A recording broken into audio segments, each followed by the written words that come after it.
4th of January, Rabbi Levitt, Gemora. Next section over here. Oh, we're almost, in other words, we're almost finished with the Mishnah.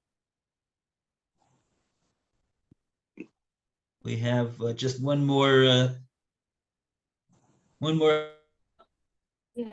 for the Mishnah. V'kein b'pikodon, and so too it is with a pikodon.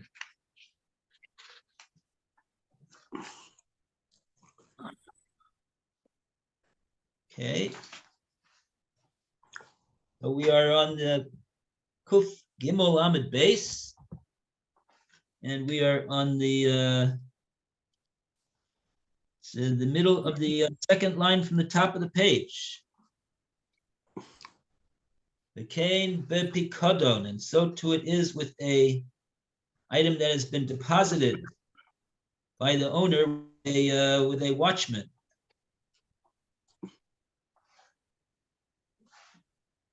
Is it with a watchman, or is it a surety for a loan?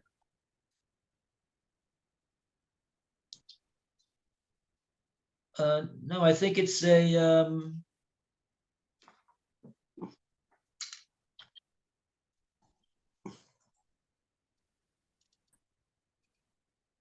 I think the pikadon means a deposited item. We're going to see, let's see, does Rashi say exactly what it is? Rashi doesn't say exactly what it is. I have a footnote that says, like you're saying, it says, that is, all the aforementioned laws apply equally to one who falsely denied under oath having taken a deposit for safekeeping and then confessed his sin. So that's what you said. Okay. Let's see let's read the Gemora. Or read these are words actually the Mishnah still. They came to Pikadon. Alan, you want to read until the end of the Mishnah? Yeah, so what page is it? 103b1. Okay. Very top of the page. The Mishnah describes other situations. The Mishnah describes other situations in which these laws apply. V'chein dod, and the same applies to a deposit. Shenamar, for is stated.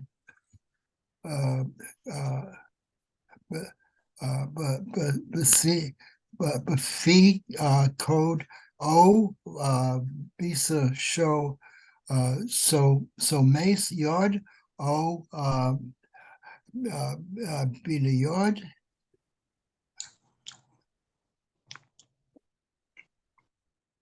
or shake s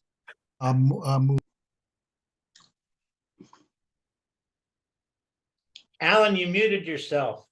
Did I? Oh, sorry. Here. Now it's a mute. I had the safer on top of the keyboard. Right. All right.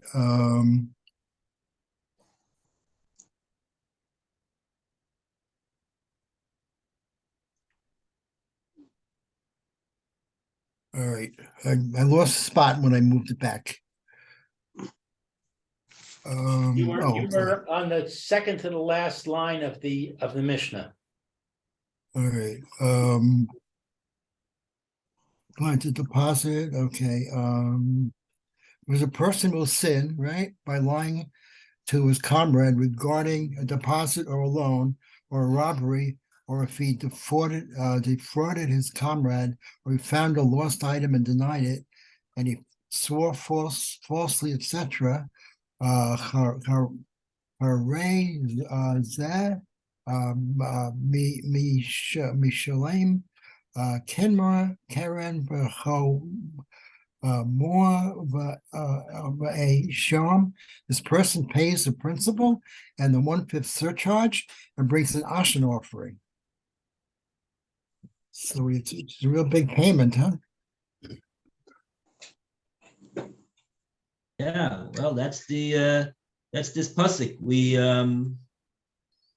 So in other words, this is the pasuk that that describes what we're talking about in the case of Gezel that we've been talking about up until now, and also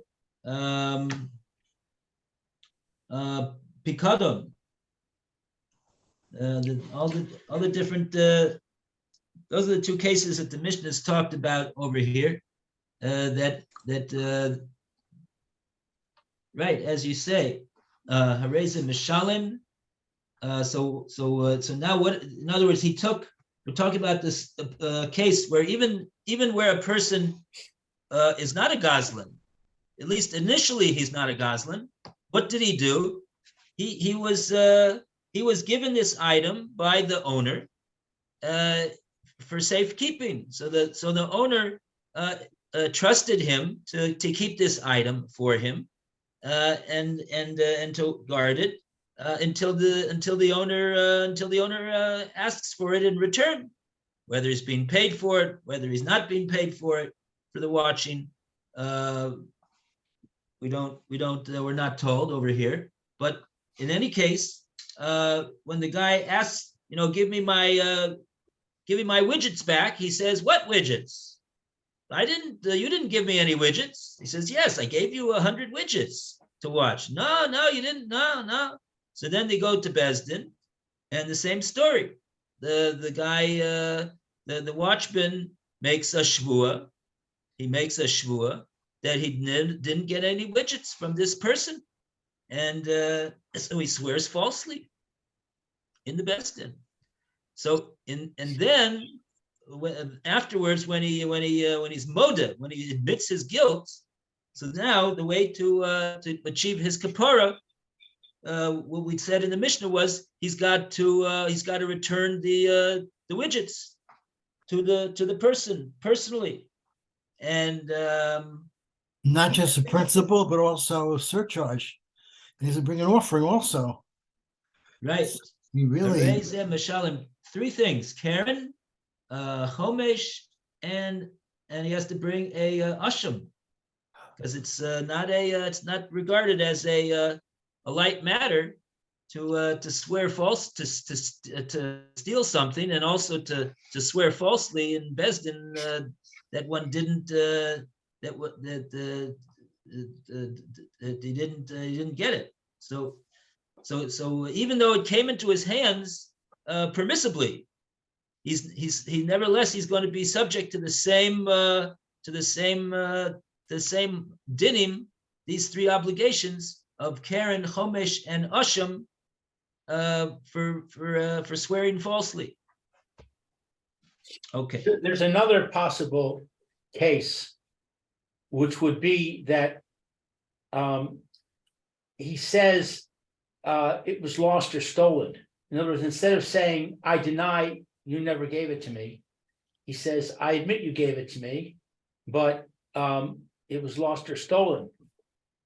So he's going to pay for it. What he's guilty is coveting. He's taking this object from his friend without his friend's permission, without his friends, agreeing to it. Would that also be a situation where this would apply?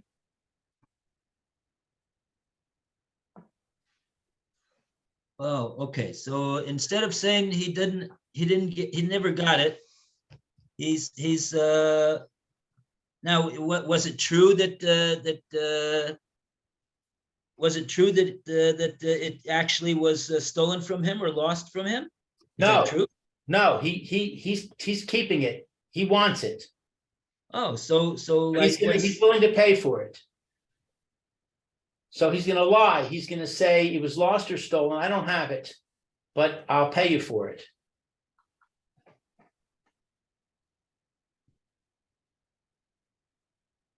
And then he admits. Then he says, I'm doing tshuva.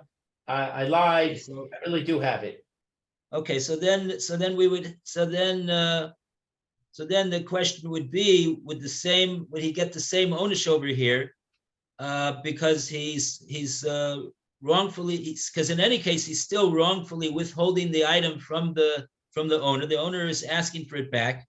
And he's furthermore, he made a shvuas sheker. Right. Even if he wants to pay for it, he made a shvuas sheker. Because Right. he said, according to his shvua, it's not true what he swore to. So the fact that he's willing to pay for it, would that give a different din? That would seem to be the only difference between this case and the case that you're mentioning, Lou, and the case that in the Mishnah. Right. Make a difference if he wants to pay for it.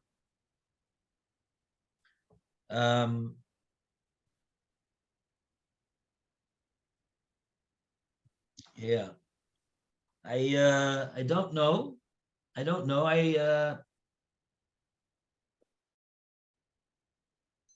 mean, it's done. See, what we would have to do is we'd have to take out our chumash and take a look at this pasuk and see what are because the pasuk is mentioning a few cases over here. Oshak esamiso, Motza Veda, Kicheshbo, Nishbala L'Sheker.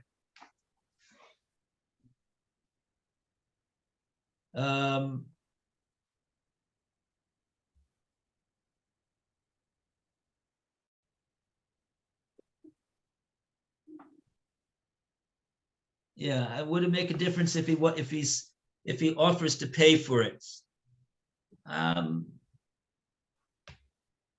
I don't know if that would. I don't know. I mean, in any case, he swore falsely, and the person wants his object back. I mean, what would you say about a guy who he steals something, or he was given something that belongs to somebody else, and he lies to me, says I don't have it anymore, it was stolen or whatever, but I'll pay you for it. He offers to pay for it. So what he'll say? Yeah, it's very nice. He offers to pay for it. So that's basically he's paying for his thievery. That's what he's doing. He's paying for his thievery. But he is a thief. He's just offering to pay for it. Yeah, not sure. Interesting question.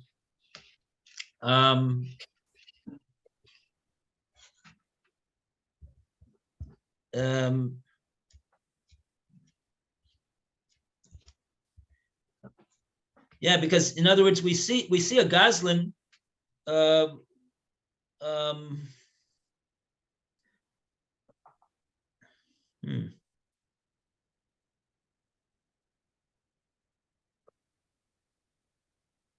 Yeah. Okay. Well, I'm not sure where to. Yeah. Okay. Interesting question. So maybe the Gemora will deal with such a question. Maybe the Gemora will deal with a question like that. In any case, we have two very short Rashis over here that are explaining some words in the pasuk over here that the Mishnah quoted. The Eshek et Amito. Shaket Imito. And then it says Sechar Sechir. It's something about his wages, his payments. And yeah, what does that mean exactly?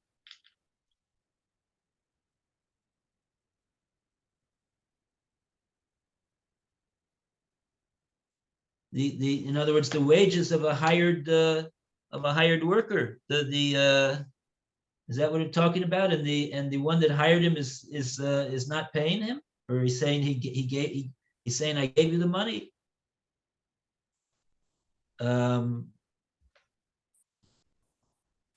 What exactly is that case?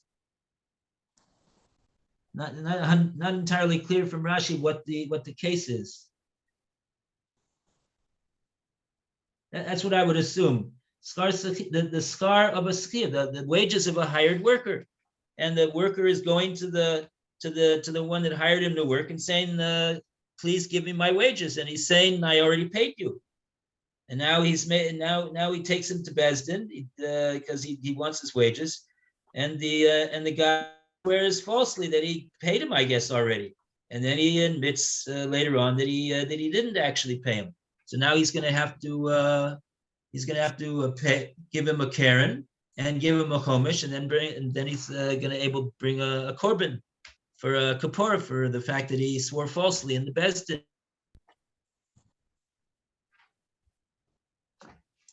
Okay, next case, it's a Sumas Yad.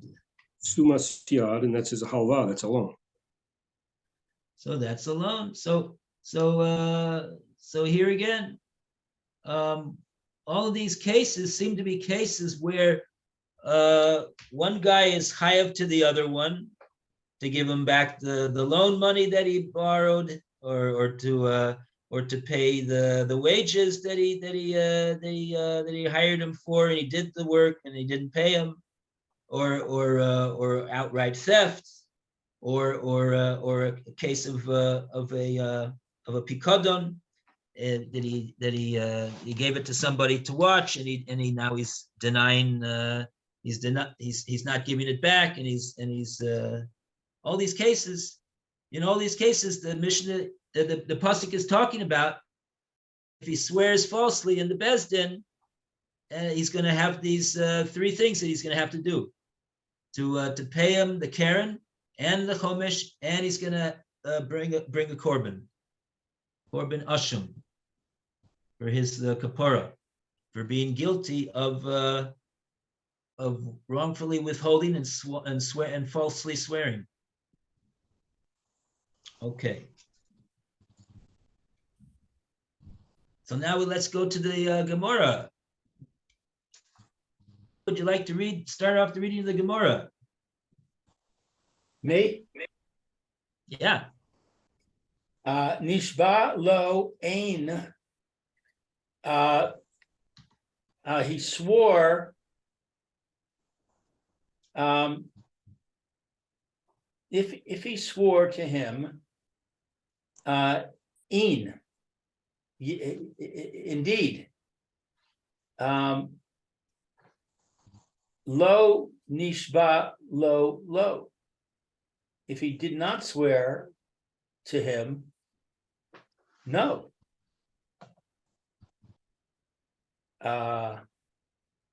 Money.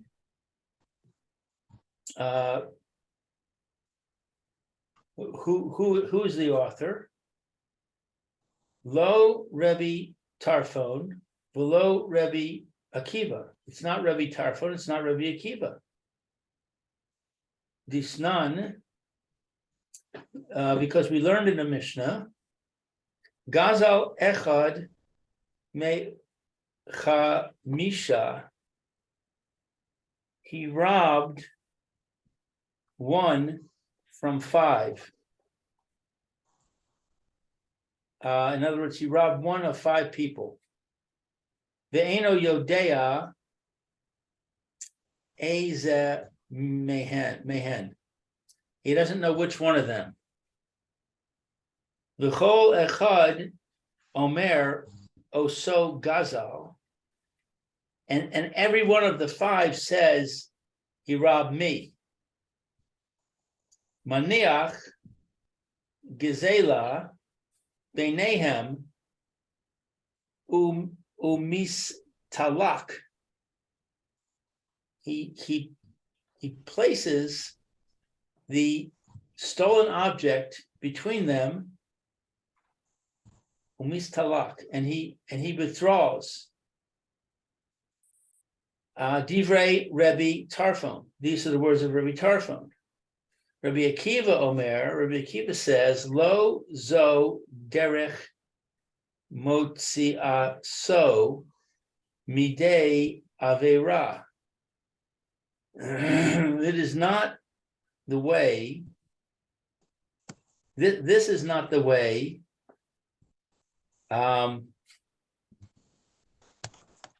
to to extricate from transgression. Motzi so is to extricate, to take a person out of his transgression. So Rabbi Tarfon says, few more words. okay. Ad she yishalem gazela lechol echad. Until he pays the robbed object to each one of them. Wow. So Rabbi Tarfon says, yeah, he puts it down and walks away and lets them fight over it. Rabbi Akiva says, no, that's not the way. That's not derech eretz. He's got to pay each one, and then he can put it down and let them fight over it. I guess. No, he's paying each one. It costs him, people it's costing 5 times the object. So why does it say odd? Until he pays everybody. He pays everybody that. It's not the way to do it until he pays everybody, then he puts it down. It's not a question of putting it down. The other way, he only has to pay once and let them fight it out. This way, he has to pay everybody because he's not sure which one he robbed. He has to pay everybody. Look at the sentence, Phil. Yeah. It says says he puts it down and walks away. And Rabbi Akiva says, no, he's not going to pay until he pays. Once he pays, then he puts it down and walks away. No, but that's how much his payment is. His payment is one thing. He puts the one object down that he stole and says, you guys fight it out. And he only has to pay that one object at one time. The other one, he has to pay the value of that robbed object to each person. It's like the Chavetz Chaim story. The Chavetz Chaim story, is one time somebody went into the store and didn't pay, he took his fish and didn't pay for it. And then he to be above the Mishur Din, he gave everybody free fish that day or something. It's that type of thing. Everybody gets paid according to Rabbi Akiva. It costs him 5 times the amount because he doesn't know which one it is. He's got to cover himself because he's not sure which one. He has to give it to everybody so then he'll be sure he paid it back. The other way, he's not sure he paid it back when he lets him fight it out, according to Rabbi Akiva. Okay, let's okay, those are both of you are talking about the svoras. What's the svora for why this should be or that should be? But let's try to understand what Rabbi Akiva is saying based upon the lashon of the Gemora. Let's go over the lashon again. Rabbi Akiva Omer, lo zu haderech. That's not the way. Shemotziosoi midei avera. To take the person out from having the avera of gezel. That's not the way to do it. Ad, until he won't. In other words, he won't be able to get himself out of gezel that he has done until he does what?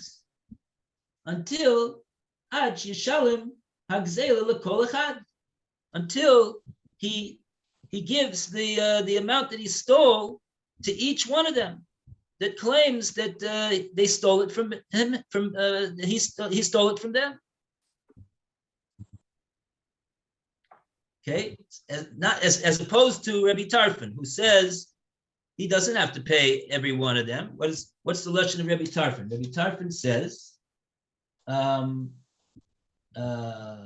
he says maniach gezela b'neihem u'mistalik. So Rabbi Tarfon says, what does he have to do? This person, this Goslin, he just has to place it down before all of them, and then mistalik. What does it mean, mistalik? He gets out of there. He's out of it. What does it mean? He's out of it. Out of what? The fight. Out of the avera. He's out of the Avera. According to Rabbi Tarfon, that fulfills his obligation of getting out of the Avera. And Rabbi Akiva is saying to him, Lo zu adera. That's not the way to shemot siat so midei Avera. That's not the way to get himself out of the Avera of Gezel. No, he won't be able to get himself out of the Avera of Gezel until he gives to each one of them. So what are they? They're talking about how does this guy get himself out of the Avera of Gezel? Rabbi Tarfon says it's enough if he does like this. Rabbi Akiva says no, it's not. He's got to do this. So that's what the two of them are saying, and each one, of course, has a logical basis, of course. Okay. Now, do we have any Rashi? Now, the question that we have to deal with is what did the Gemora bring this for over here? It says that the Gemora said that this, what it says in the Mishnah, is not like Rebbe Tarfon. It's also not like Rebbe Akiva. It's like it doesn't agree to any opinion that we know about. Now, what is it that about our Mishnah does not agree with any opinion? Not Rebbe Akiva, not Rebbe Tarfon. What the Mishnah? That's what we have to figure out over here, because it seems on the face of it that the Mishnah is talking about a case of swearing falsely, and then what does the guy got to do to have his kapara in order to get out of stealing and swearing falsely? But over here, none of these guys, nobody sweared falsely over here. What's this have to do with our Mishnah? Well, that's the point. That since swearing is not mentioned at all, so it doesn't make any difference to Rabbi Akiva or Rabbi Tarfon whether he swore or not. They're saying the halacha is independent of that factor, whereas in our Mishnah it is dependent on that factor. If he swore falsely or didn't swear falsely, that affects whether he has to go to Medea or not.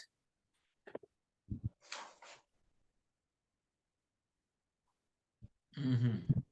Okay, let's take a look at Rashi. See what Rashi says over here about this. About the Gemora made a diuk on the words of the Mishnah. So we have to see what comes out from this inference that the Gemora made.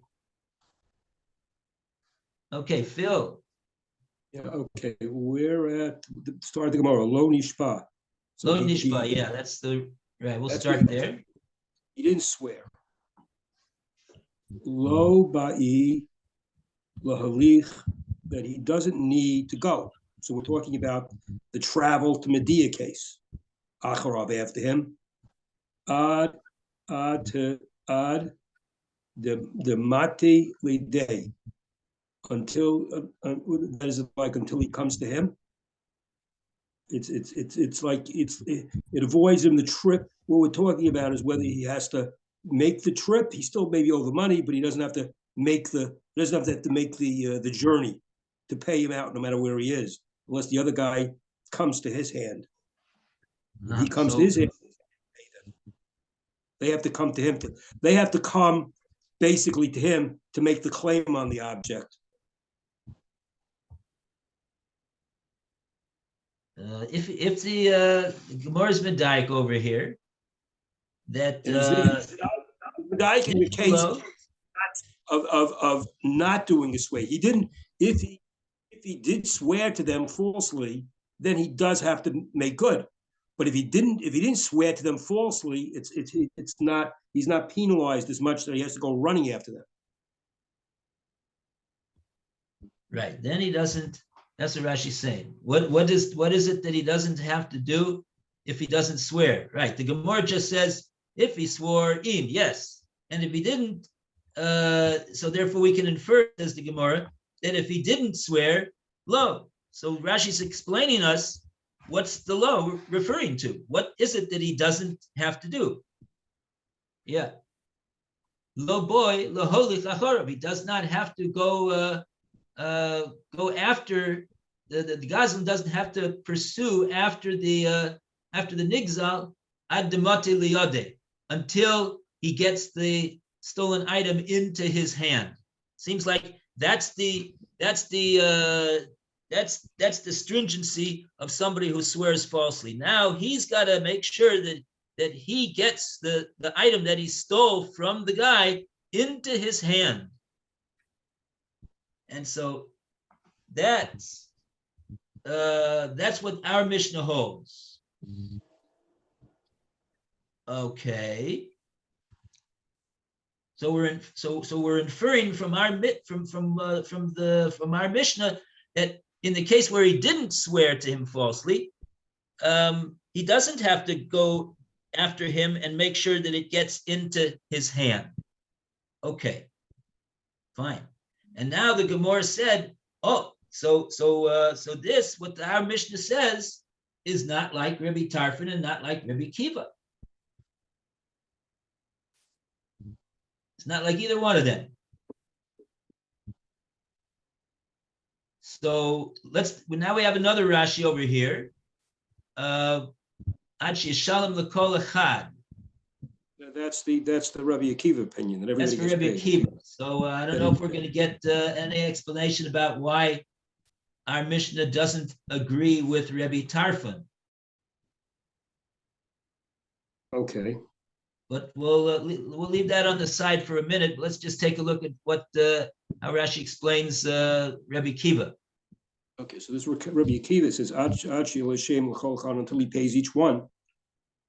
The chashva, the day that it's thought to him, the enan that he sagi, and it's not enough, not sufficient. The niach lifneh to just place it in front of them. Lomar to say, Misha Yashalo, whoever it is, Yitlana could take it. So the Rashi is explaining that according to Rabbi Akiva, right, even in a case where this guy did not swear, all he did was he admitted. I mean, he didn't swear at all. He was admitting that he stole, and he just doesn't know who stole it, who he stole it from. And all these five guys, they're saying, "Oh, you stole it from me. You stole it from me." Well, we know that we know that 4 or 5 of them are liars. But the thief, he's not able to contradict any one of them because he doesn't know which one it was that he stole it from. And Rabbi Kiva says that in this case, even though the Gazlan didn't swear falsely, but he's got to put it into each one of their hands simply because they made a claim that it was theirs. So Rashi concludes that hashava liyode ba'inan, that in this case, even though there was no shvua, you need to put it into the hand of the person that you stole it from. And until you do that, you have not fulfilled your obligation of returning to the Gazlan.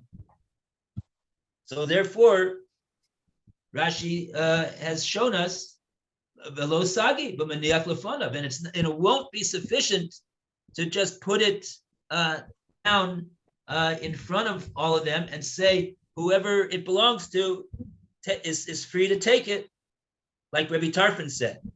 Okay, but that's Rabbi Akiva arguing with Rabbi Tarfon. So we see, I think, how it is that according to Rashi's explanation, why the Gemora said that the Mishnah is not like Rabbi Akiva. But can we see how it is that the Mishnah is also not like Rabbi Tarfon over here, from what Rashi has said?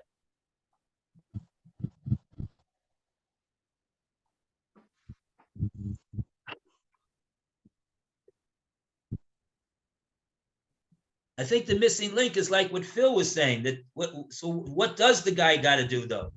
If he doesn't have to go running after him to a foreign country to give it back into his hand, but what does he have to do? He has to. He can't just put it down somewhere and say, yeah, whoever, come and get it. He can't do that either. He's got, perhaps the Gemora understood that the Mishnah means that he's got to keep it until the guy comes and claims it. And but then what happens if two guys come and he doesn't remember which guy it was that he stole it from? So but it wouldn't, as I say, the only issue that becomes an issue, this, according to Rabbi Akiva or whatever, this clears his conscience that I'm definitely not going to have it today if I give back to everybody. However, if he only stole one object, okay, and two people are claiming that isn't one of them actually lying that he robbed it from me and he didn't. Yeah, but 4 out of 5 of them are. It would seem if this guy is telling the truth, and we all don't have any reason to assume that he's not telling the truth. He says he's admitting that he stole one item from one of these 5 people, but he doesn't remember who he stole the item from. So all there is one item. If 5 of them are saying you stole it from me, each one of them is contradicting the other one. So I mean, how many of them could be telling the truth? Maybe none of them. Maybe none of them. I don't know. Maybe he, just like he doesn't remember. Does he remember? Is he sure that it's one of these 5 guys? Maybe he doesn't even know it's one of these 5 guys. Maybe it's another guy. Just like he doesn't know which one of these 5 guys. Maybe he doesn't even know if it's any one of them either. Well, isn't it a given that he does know that? He said, well, okay, so the Gemora, maybe it's because of what you want to say that's the facts of the case. That's what the way the Mishnah says it. It says it says Gozal Echad Michamisha. Right. So that would sound like that's a given. He stole from one of 5 people. And he doesn't know which one of these 5 that he stole it from. But the facts are that he stole it from one of them. And these very same 5 people called Echad, each one of these 5, not somebody else, but each one of these 5 says that Osi Gozal, you stole it from me. Each one of them says that. Okay, so one of them is telling the truth, and the other 4 are not. Right. That seems to be the case. So, maybe we'll go further in the Gemara. The Gemara is developing this point over here. Maybe that's why Rashi didn't explain too much until now. Do we have any time? Yeah, 3 minutes. 3 minutes. Okay, so let's. The Gemara asks now Mani. Lou, you want to read? If I can find where we are, let's see. Money.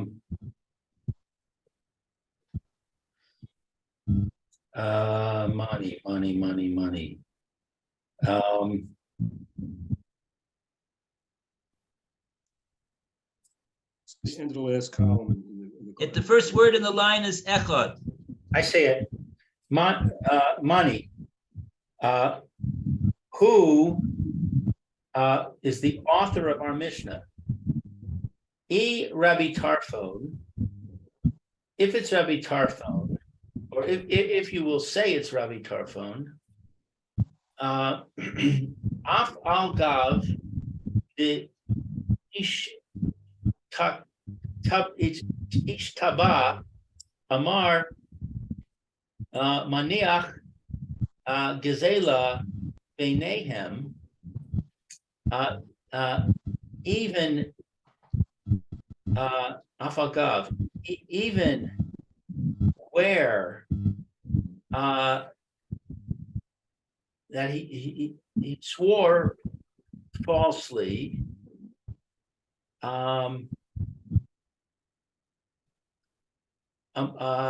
Tarfon said he places the object, the stolen object, between them.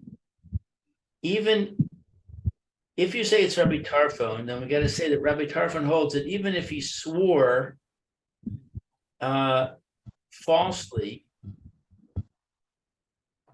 that he didn't steal it, I guess, then he still has to put it between them. So the case was he stole from one of five, and each one says it's mine. And Rabbi Tarfon says he puts it between them. So if Rabbi Tarfon is the author, then it means he holds that even if he swore, he's still got to put it between them. Which in the other case was only talking about if he didn't swear. This says, why does it have to say if he didn't swear? The same rule should have applied even if he did swear falsely. He could have still done that to repay the one object. What's the advantage? What's the difference whether he swore falsely or didn't swear falsely? So the Gemora is understanding that whether he made according to Rabbi Tarfon, if Rabbi Tarfon could say about a guy that stole something, that all he's got to do is put it down, and he can fulfill his obligation of making restitution for being a Goslin by just putting it down and letting them whoever it belongs to take it. So the Gemora understands that he would say the very same thing even if the Goslin swore falsely. That seems to be what the Gemora is saying. I don't know why they're saying that, but I think you're right that that's what the Gemora is saying. And if so, then we now, if that's so, like the Gemora understands, then we understand why the Gemora said that the Mishnah is not like Rabbi Tarfon, because he doesn't have to put it into his hand and go to Madai or anything of the sort. He's got one of the he knows that one of these five guys he stole it from. That's the case of Rabbi Tarfon. That's the case of the Mishnah. We know that he stole it from one of these five guys. So he doesn't have to put it into his hand. All he's got to do is put it down, and they're going to take it. So the Gemara says, what's the difference whether he swore falsely about it or not? All right. Rabbi Akiva, and if it's Rabbi Akiva,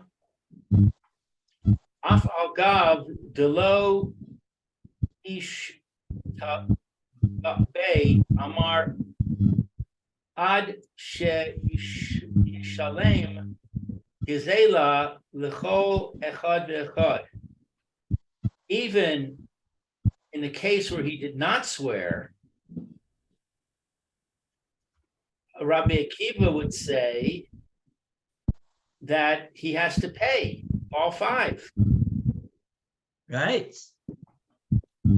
Because he's got to, like Rashi said, he's got to put it into the hand of the one that he stole it from, even where he didn't swear. So that's certainly we can understand that's not like the Mishnah, because the Mishnah said, oh, if he didn't swear, the Mishnah holds if he didn't swear falsely, he wouldn't have to make sure that he puts it into the hand of the guy that he stole it from. And even to go to Madai in order to do that. Rabbi Akiva says, even without any shvua, he's got to do that. And that's why in that case, where he doesn't know which one of these guys he stole it from, he's got to put it, he got to give to each one of them to make sure, in order to fulfill his obligation to get out of the Avera of Gezel. Okay. Let's say there. Completely lost. I have to go over this again. Okay. I'll try and read it tonight. In both cases, they debate it's the same question. What's the big deal about making the statement only after he didn't swear falsely? Even swearing falsely would be the same rule. But now we have to get an answer.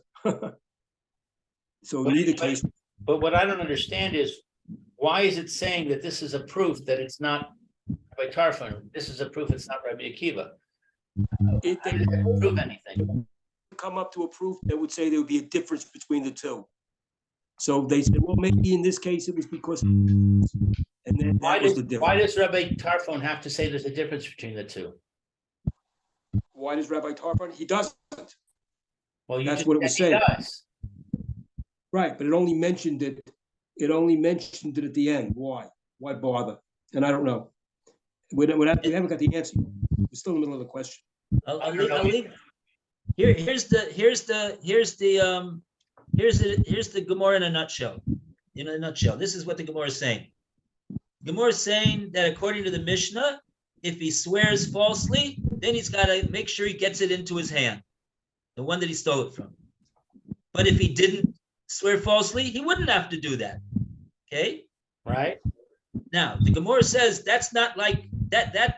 That does not accord not with Rabbi Akiva and not with Rabbi Tarfon. Why? Because Rabbi Akiva, let's start with Rabbi Akiva, it's easier. Rabbi Akiva says even where he didn't swear falsely, we see he's got to get it into his hand. That's why he's got to give all the 5 guys. He's got to get it into his hand, even if he didn't swear falsely. So that's not like the Mishnah. The Mishnah said you didn't swear falsely. You don't have to get it into his hand. You don't have to go to give it into his hand.